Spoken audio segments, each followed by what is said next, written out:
and they used to come down to my first school, which is Martial Arts and Fitness Centre, when we used to do kickboxing, and we used to do these big lineups. And if you came up against a boxer, you boxed. Then we said change, and then it was a kickboxer, you kicked as well. So that's how we used to do it, and it was all done for fun. But of course, I had a lot of young guys with me then. I must have been, I don't know how old I was then. I was like early 30s. But a lot of the guys who were like 18, 19, they want to fight. So what I did, and the PKA had just come into the country with a guy named Svetus, and he started holding events in Brighton. I used to go up there to all these events, and people like Chris Kent, who was a really good fighter, he's got a really good setup. People come all over the place to fight, and the PKA it got really quite big. And then it was going up to Birmingham and that sort of thing. And I started refereeing. I think the chief referee, I don't know if you know Jeff Britton. He was a drummer for Wings. And he was like the chief referee for the PKA in the UK, and I was like his number two, and all over the place. And my guys started to win things, English titles, local titles, all this sort of thing. And then we did this for quite a few years, and then the PKA really died. That closed down in America, really, and closed here. We got sort of out of it, but then the ISKA started up, and we started to do stuff again. Because we're still teaching kickboxing, we just weren't really looking for fighters. And then some of the guys came along, and it was other associations started, so we started moving around. And I mean, I had 3 world champions from the UK, and we were all fighting the ISKA. I mean, like Richard Vince, one of my students, he was like he was a super heavyweight. He had about 4 or 5 fights, and he was like, he was British champion, European champion. They put him up against Klitschko, and Klitschko, unbeknown to us, at that time it had 150 boxing fights, and I think it had about 100 kickboxing fights, because he was in the army, and all he did was fight. And of course, in the second round, he flattened my guy. But the difference in the training and everything was amazing, But that means we saw some really good fighters from America come over. And then we started taking fighters to France and Italy. And I took one of my guys, Dennis Turner, over to Florida. He won the cruiserweight title. ISKA, so that went on for a long time. But then I had to make a decision what I was going to do. Was I going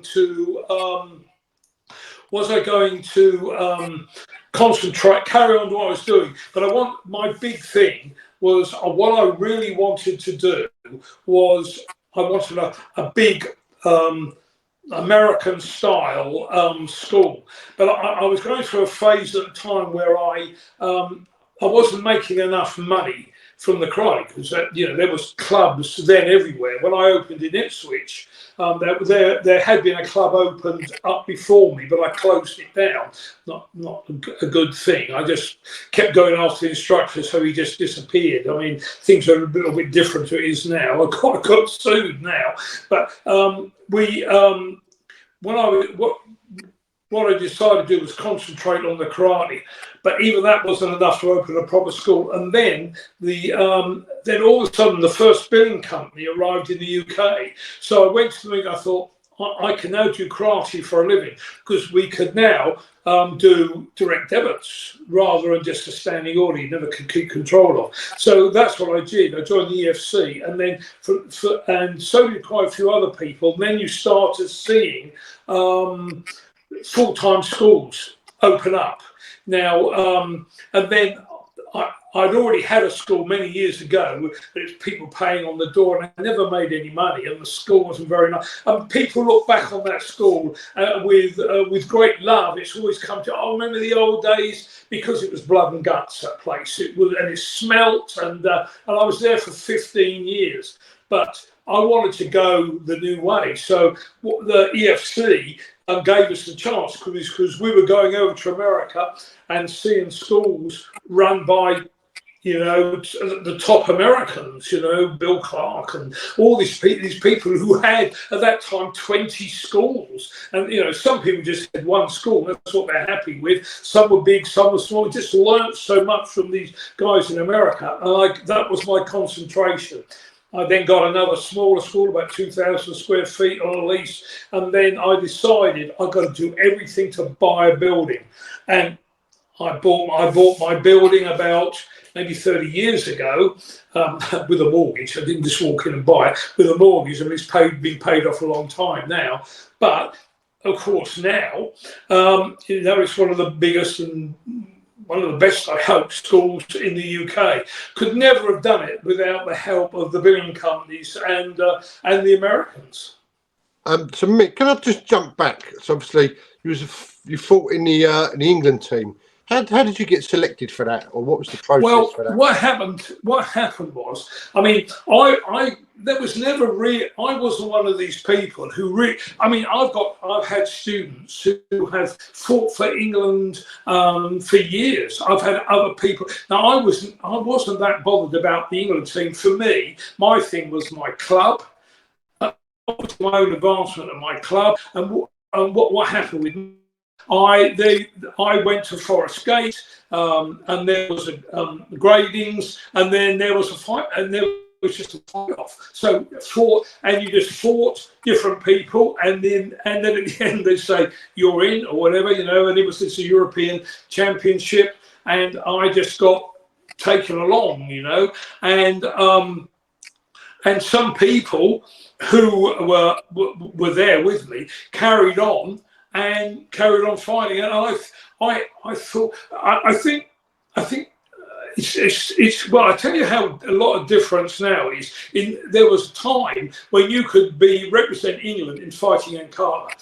You never do it now, because if you're doing kumite and kata, you people who I'm not saying it's impossible, but most people now, it's one or the other. Because to be top at kata, you would really have to concentrate on that, and your training would all be for that. People in kumite, same thing. And of course, originally there was no weights, you know, and people like T. Donovan, who won the English Championship 3 times, there was no weight class. I mean, you know, that was the British Championships. So what happened afterwards, there was more fight-offs. I had to make a decision if I wanted to do that.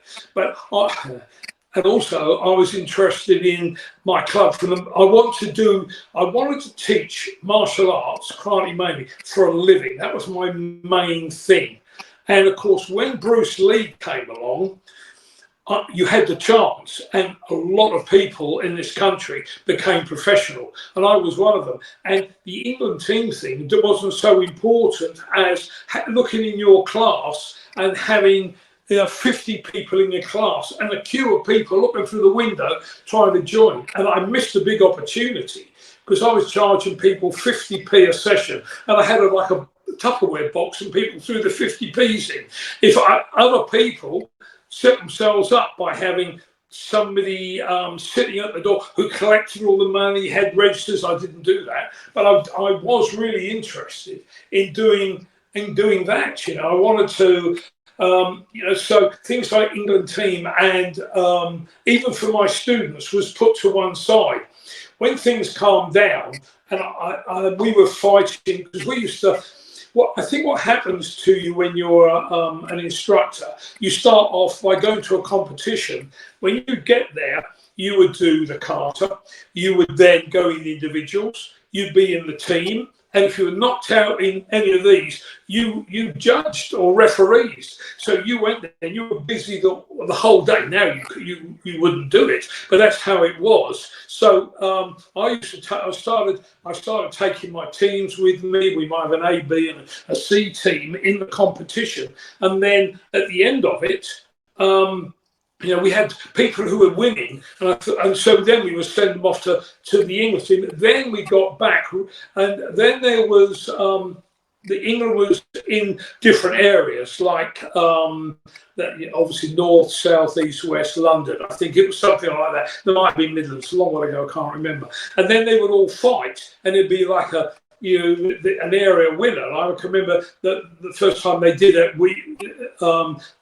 East Anglia or South East, we won it, and there was things like that run, and I was, I think I was like Eastern area coach or something like this, and I think I might be an assistant coach, I can't remember, again a long while ago, and we turned out some really good fighters, and then I started going up to it and taking fighters with me to the England team. And of course, you've got to remember, over the sort of 50 years or whatever it is, 60 years, I think it is, for me. Then it started off with I think it was the first sort of governing body. I can't remember the name of it now. I did think of it earlier. A Chronic Control Commission, it was called, and because there'd been a murder by a guy called Creamer, and he said he killed the guy with karate, and I think that was all crap. Anyway, that was enough for the government to come in and license everybody. So that was the first association, and it evolved and evolved and evolved and evolved, and over the years, politics and different world organisations, and I just followed it through, following what I thought was the correct path. And so we're in the English Karate Federation, which is WKF, which is probably one of the biggest, and I think the best world body. So we followed it all the way through, and now they don't call the fight. I remember my son was fighting in different tournaments abroad and this sort of thing, and they never talked about them as fighters. They used to say, bring the athletes in. So they're looked upon as being athletes now. We would never, at the beginning, thought ourselves as athletes. We thought we fought in karate tournaments. But now you're athletes, and the control is 100 times better. And the control is 100 times better. And it's just the whole... I mean, it's just evolved so much. And if you look at the fighters now, they are fantastic athletes. While we're on that subject, Mick, what's your personal views of how much it's changed over the years? Like, it's quite watered down now from when you started, by the sounds of it. Yeah, it is, but I don't think. I think the world has changed. I mean, the countries that do really well, they are now. They're not. They're not the softer countries, but also the leading world. Countries for in karate, they're often from countries where the governments put a lot of money into the sport, into karate. So there's people who are fighting who haven't worked. They just do karate for a living. This is certainly true in Taekwondo with the Korean government and the cookie won that. But also in karate, certain countries, I'm not going to go through it, but certain countries, and often the poorer countries, they really want to win. So I mean, and in England, I mean, people do their best with what they've got, but the money isn't there. I mean. The EKK, we have our coach is Paul Harris. So what he does, we run coaching sessions or fight offs and sort of thing. Everybody pays. I mean, I let them have my dojo for free, and for the afternoon, everybody pays, and that money pays a lot of the time for fighters to go away and the coach to go away. Otherwise, the coach couldn't afford to go and spend 2 or 3 days in some foreign country, in Spain or wherever it is. So, and of course, the old days of fighting was much... There was a point, I think, to score a face punch, you had to make contact most of the time. And of course, there was no gloves, so you always had lumps on your face. And there was no shin guards. And my left arm was constantly blocking front kicks. So my left arm, if I rub my hand up and down, it feels like your backbone, where the bone is all sort of, dented. because it was so rough. Now, there's a lot of people hark back to those days, but I don't think you would have I don't think karate would be anywhere near as big as it is if we went back to that. There are clubs like it out there, and some could be successful, but for most people, when a mum brings her little boy in for a trial lesson with us, he walks in and she never says, "Oh, is there a world champion here?" or "Has anybody been in the England team?" or "Is it good fighting?" They come in and they're looking for something else. They're looking for maybe him to get fit. He may be coming. He lacks confidence, or maybe he's a little bit wild. All these reasons they bring their kids in. They got nothing to do with standing on a line and punching hell out of each other. And of course now they're well protected, shin and instep, soft gloves, chest guards, gum shields, and in some cases head guards. So there's a big difference, and I'm happy with it, really. And there's always a harking back to the old days. You sound like during the war sort of thing, but I mean, it is what it is, and I'm not unhappy with it. I think in everything, like the whole health and safety is coming in this country, like so big, isn't it? It's just had to come in just for protection, isn't it? Really? Yeah. I was looking.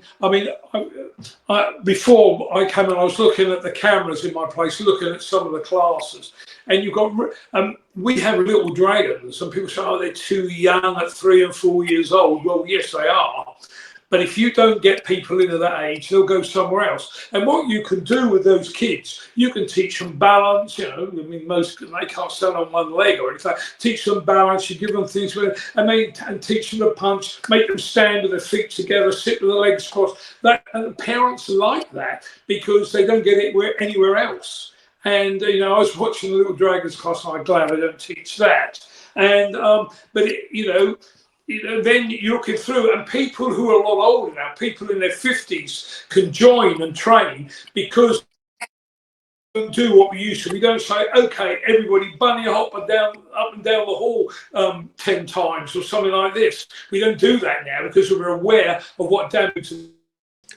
Mick, can I just ask you, like jumping back there, when we're talking about the England, like the karate not being funded, why is that? Because obviously you got judo, he's funded, isn't it, by the government? How comes karate's never been funded by the government? Well, it has been. I mean, that Sport England's been involved a few times, and I heard it's been getting involved again. And it does get involved, but there's so much politics. And the problem is, it's like, it's not like FIFA because it's so much small. You get something like FIFA, and then there's all the politics running because somebody wants to control the money, people want to pull it to their factions and this sort of thing. There's always some guy who wants to run it, and we saw all the things years ago with the Olympics and FIFA and this sort of thing. And the same thing applies to karate. I mean, the people often who want to run it are a bit like politicians. We've got to look at it now. Look in England. Who do you fancy? Farage, crikey, or maybe Starmer, and then you look at the Tories. So and it's a little bit like that, and a lot of people who are actually in karate are people who like. That's why there's so many styles in karate, because they like a particular way of doing things or a particular way of fighting, or they're not interested in any sort of politics. They don't want to be told what they do. They do karate. Don't want to be told what they're supposed to be doing. So you've got all sorts of things happening. So it'd be nice to think one day it'll all be funded. But I mean, often the ones who are funded are not necessarily the democratic countries. Yeah, it'd make it a lot easier, like you say. Like if people are training, they're paid to train. They're going to produce much better fighters at a higher level. Oh yeah, well, someone that's got to go to work all day long, earn their money, and then if you go to the K1s that the WKF runs, so these are fantastic tournaments, and when I went to some of these with my son, I can remember some of the teams were just so well organised. And we had Willie Thomason. He's a really good coach, and he now coaches in Hong Kong, and he's really highly thought of. But of course, our guys never had the money being spent on them with some of these dictatorships and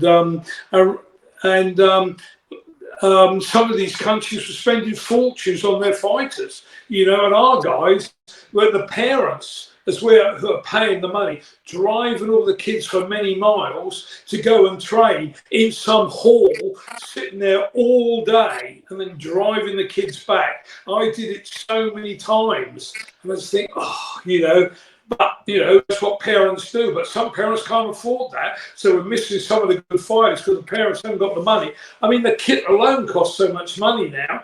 Shin guards and chest guards. I mean, my son fighting someone, and his chest guard got ripped. You're talking 10, 15 years ago, and I had to run up and buy a chest guard, 85 euros, I think it was. Had to go and get it so you couldn't fight in the next round. So you had all the, not many parents can afford that, hopping on a plane, going off to in Luxembourg or somewhere, to go and for your kid to fight, go out in the first round, back on the plane, drive back, or going for a couple of days on a bus, because it's cheaper for some of the parents, and parents are footing the bill for this, and it's a shame, but that's how it is. Yeah, like I say, it's a shame for the country, really, because there's probably a lot of good fighters that could be out in them countries fighting that just can't afford it, isn't it? Oh, exactly what's happened, and parents can't afford it, And and the thing about karate at grassroots is there's all sorts of different levels. I mean, we're not cheap at our place at all because it's a full-time building and it's only 11,000 square feet altogether, so it's a big place. And to buy that and heating, lighting, so we're not cheap, but we have another club nearby which is in a sports centre. And it's cheap, because I'm trying, but those people can come to all the courses and everything else that we hold. They just don't, those people. But you'll be amazed. Some parents who haven't really got the money, they will just put their hand in their pocket to pay for their kids to go because they think it's really important. So it's not always what you think. Some parents who have the money don't think it's worthwhile. So they don't do it. No, it's too expensive. But some parents, the parents who think it is worthwhile, somehow they do find the money. It's just that the governing bodies haven't got the money, And there's some governing bodies, of course, they haven't really got a proper setup. They hold world and European champions. We've got people out who go to them, come back with all these trophies. But anybody can enter. Anybody in your club can enter the World Championships.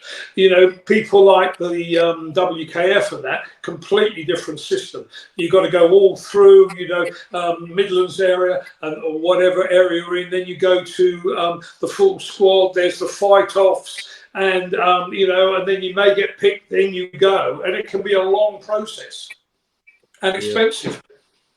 Yeah. So, Mick, I'm just going to ask you a bit of a random question that I always ask my guests. Have you ever had to use your martial arts in a real life situation?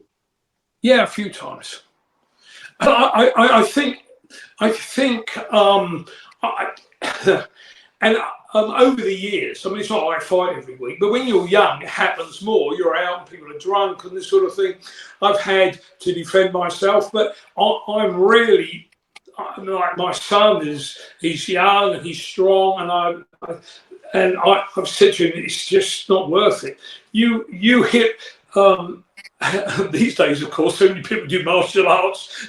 you could get tackled, and so all of a sudden you're fighting on the ground, and you're not used to that. But the thing is, you've got to be careful, because if you hit somebody with the head with a round kick, and this happened to a student of mine. Not with a round kick, he was a boxer, hit a guy, the guy fell, hit his head, and the guy died. And he ended up in Borstal for 2 years. He was just in a fight. So, I mean, how bad is that? And he said, oh, dude, this guy came after me, we're just having a fight. And that's where the problem is. I mean, I've been attacked a few times, and be quite frank, it's usually fairly easy, because if they don't know what you do and they're standing with their hands at the sides and they're swinging a big arm, it's very easy to just take somebody down or just punch them or something. But I would never do it unless I really, really had to, because there could be a court case afterwards, you know, and something happened to a friend of mine. He was walking down a small road in Ipswich one Christmas. You're walking down and somebody ran up behind him, jumped on him and pulled him to the ground in a headlock.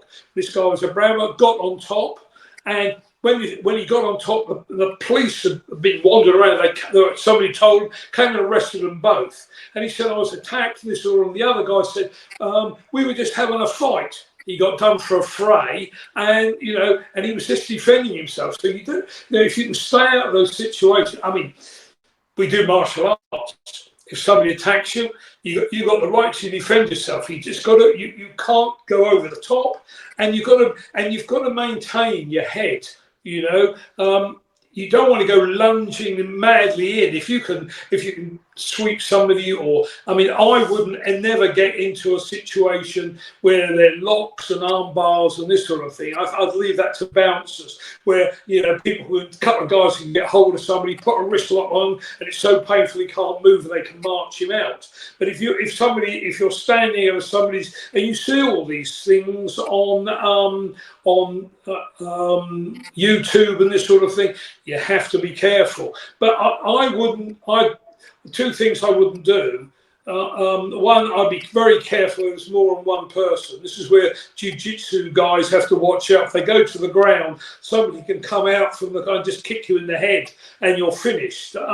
If there's more than one person, you have to be careful, because if you're tackling one, you can be hit from behind. So, you know, I don't know if it's still done. We used to do 2 and 3 against 1 in the old days in karate. We tend not to do it we do it sometimes, but only with the high grades, because somebody can get hurt in this. And when we were training without the gloves, our first instructor, he didn't care. He thought this was great. I did 3 against 1 for my second cue. And, you know, of course, it's whack the people, you know, but you have to be careful now. You couldn't really hurt somebody, and it's difficult without, if you're making everybody pull things in those situations. What happens is there's the fear element goes, and the fear element is really big in any full street fight. Mick, just a couple of random questions, if you don't mind. What is your favourite technique?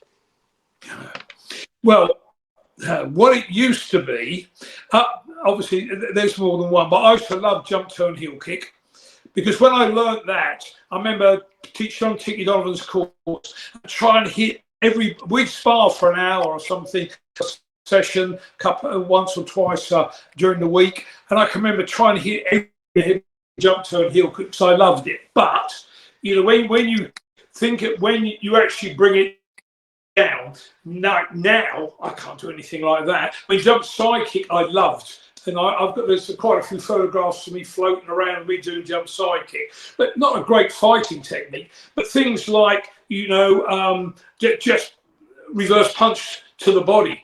You know, I think most karate guys, it's going to be their staple. You know, but I love the flashy techniques, hence going into Taekwondo. Yeah. And next random question for you. Who's been your biggest influence in martial arts? Mick Donovan, by a long shot. I mean, he brought us in. He changed the way that we trained. He explained everything, distance, timing, and also he brought all styles together. You got people like Terry O'Neill and Billy Higgins fighting in your team, and him allowing us to spar with them and this sort of thing. And of course, he brought Dominic Valera over quite a few times. And when he held his courses, I taught on these courses for 10 years, and you had 300 people training for a week. So people were renting all the caravans, and it was discos, right, brilliant. And the training was hard, up early in the morning, running, and the instructors had you as an instructor, you were expected to do all this, and and he could do it all. You see, that was the thing. He could fight. His kata was really good, and he was a great coach. And I think if you're gonna, I followed him so much that when he used to step out into fighting styles, he used to like to drop his body, a little bounce, and I used to do exactly the same thing. It's got to be hero worship, hasn't it? So Mick, is there any words of advice for any youngsters that sort of want to get into martial arts? What sort of words of advice and guidance could you give them? Well, I think if you go to the martial art, I think if it depends on the age. When you're young, I think karate's got to be best because it teaches you so many different aspects. Got to go to a good club though. The problem at the moment is it's all geographical. People go to the nearest club, and it's luck whether you get with anybody good. If you're a kid, you need your parents to sort it out. If you're older, you need to look around and look for the best club. And then if you get into karate, you're kicking, you're punching, everything else, and the sweeps and that, then you can decide really what you want to do. Do you want to go to Brazilian Jiu-Jitsu and become what is basically a wrestler? So you've got wrestling, you've got Jiu-Jitsu, and you've got Judo, and then you've got stand-up. You've got your loads of karate styles, or you can get into kickboxing or Thai boxing. I love all this stuff. So there's not going to put anything down because I love it all. And there's the Krav Maga. I've done Krav Maga for quite a long time now, and that's quite good because it teaches you against 3 or 4 different people. But of course, you're not actually fighting. But it does teach you awareness of what's happening around you, because how to defend from the side, the back, and this sort of thing. Something else that may appeal. I can't say anything about the Chinese arts. I just don't know enough about them because I've never done it. And I think I wouldn't want to just say, oh, I don't think this is good, because I just don't know. So I wouldn't offer any sort of advice on that, but it may be somewhere you want to go. If you're old enough to go out on your own, go and look at all these places and talk to the instructors. If the instructors are any good, they'll talk to you, and you could go and do free sessions, and try it out.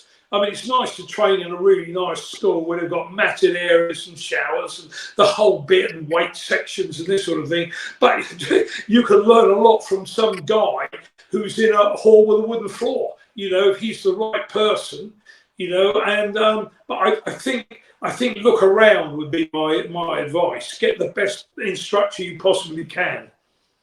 So Mick, is there anywhere people can find you if they wanted to chat with you or come and train with you? Where can people find you? Well, they can find me on Facebook. Has got to be the thing, hasn't it? I'm easily found on Facebook. My name's on there. My school's on there. It's something I can't answer. Well, they want to come down, I just put them in touch with one of the staff at the academy. The staff of martial arts, this is not some lady who's cleaner by day, receptionist by night. Everybody works for us, is involved. They're training and competing, or have competed, or whatever. And if they want to contact me through Facebook. Oh, lovely, Mick. So can we just get your school name and your website, please, mate? Yeah, it's just Blackwell Academy. Blackwell Academy. Blackwell Academy. Right. Now there is. It's got its own website. And if you're on Facebook, there's a lot of Blackwell Academies, because all the clubs that like Blackwell Academy Woodbridge, Blackwell Academy Laceham, Blackwell Academy Stonemark are different clubs, but the main school is just called Blackwell Academy. And obviously that's where I'm in Spain at the moment. I go back soon to do our summer course. I go back and teach boot camps and courses and this sort of thing. Okay, Mick. Okay, we start winding it up there. Thank you ever so much for coming on. It's been a pleasure listening to your stories. Been great to listen to you and have you on. Thanks, Mick. Okay, thanks very much, Lee.